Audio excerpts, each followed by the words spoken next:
Hey guys, how's it going? And welcome back to our weekly Bible reading. Happy Easter, by the way.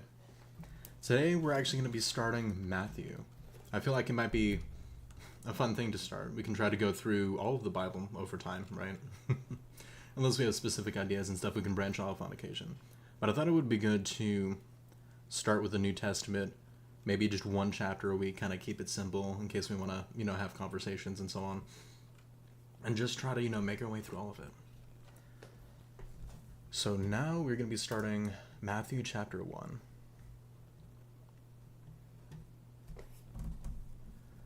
The book of the genealogy of Jesus Christ, the son of David, the son of Abraham.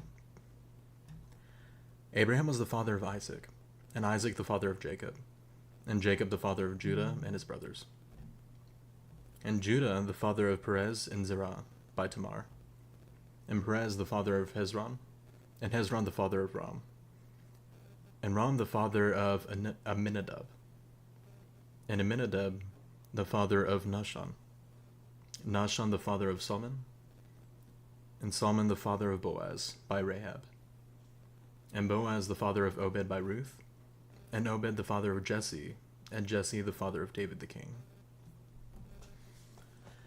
And David was the father of Solomon by the wife of Uriah, and Solomon the father of Rehoboam, and Rehoboam the father of Abijah, and Abijah the father of Asaph, and Asaph the father of Jehoshaphat, and Jehoshaphat the father of Joram, and Joram the father of Uzziah, and Uzziah the father of Jotham, and Jotham the father of Ahaz, Ahaz the father of Hezekiah, Hezekiah the father of Manasseh, Manasseh the father of Amos, and Amos the father of Josiah, and Josiah the father of Jeconiah and his brothers, at the time of the deportation to Babylon.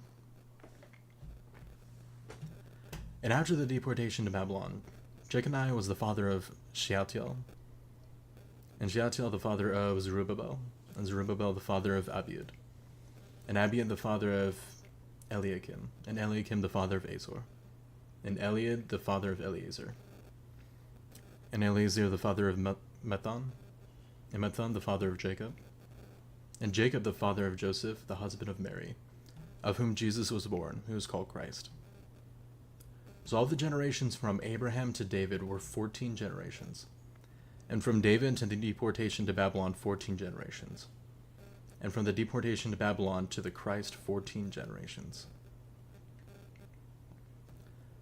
The birth of Jesus Christ. Now the birth of Jesus Christ took place in this way.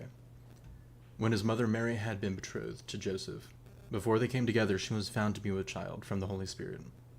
And her husband Joseph, being a just man and unwilling to put her to shame, resolved to divorce her quietly.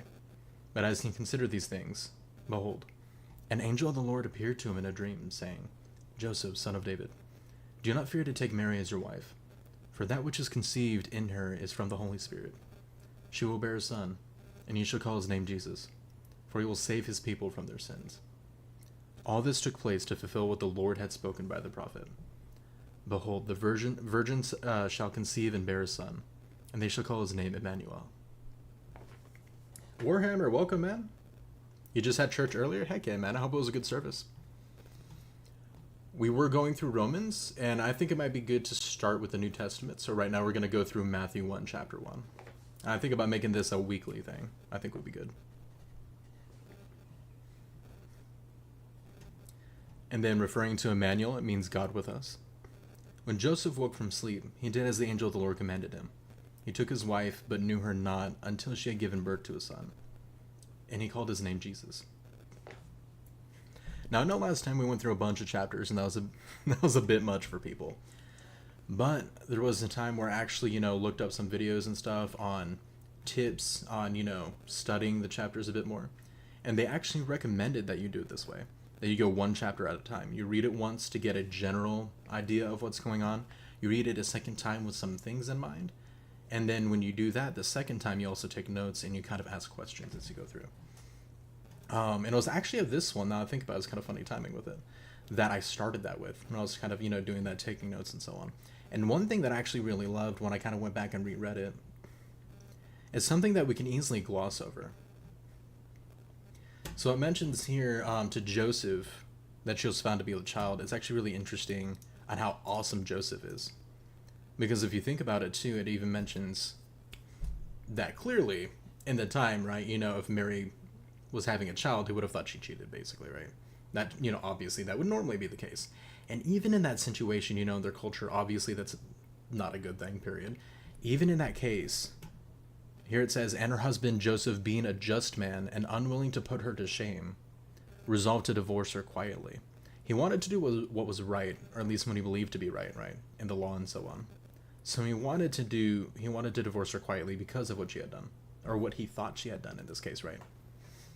But even in that case, he still wasn't, seeking revenge or, angry. Well, yeah, he could have been angry about it, but being a just man and unwilling to put her to shame, resolved to divorce her quietly. I just think that shows and speaks so much of his character.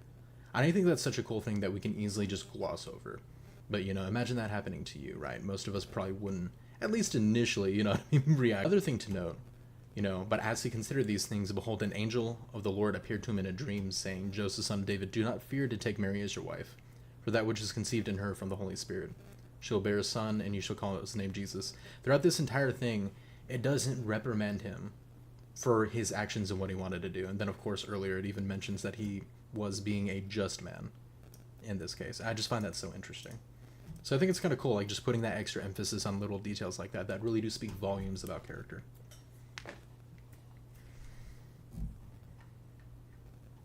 And I know these are going to be short, but I think it might be fun to kind of have like these short form ones. We can kind of like look at little details like that. If people happen to join and want to, have conversations, we can lengthen it just a bit. But if not, I'm probably going to call it at that. So I hope that gave you guys something to chew on. If we get more people watching, more discussions, maybe we'll toss in an extra chapter per week. But for now, I think just leaving it at this will be good. Just be consistent. So I hope you guys enjoyed. If you have any thoughts, feel free for sure to let me know in the comments. And I hope to see you guys again next week. Peace.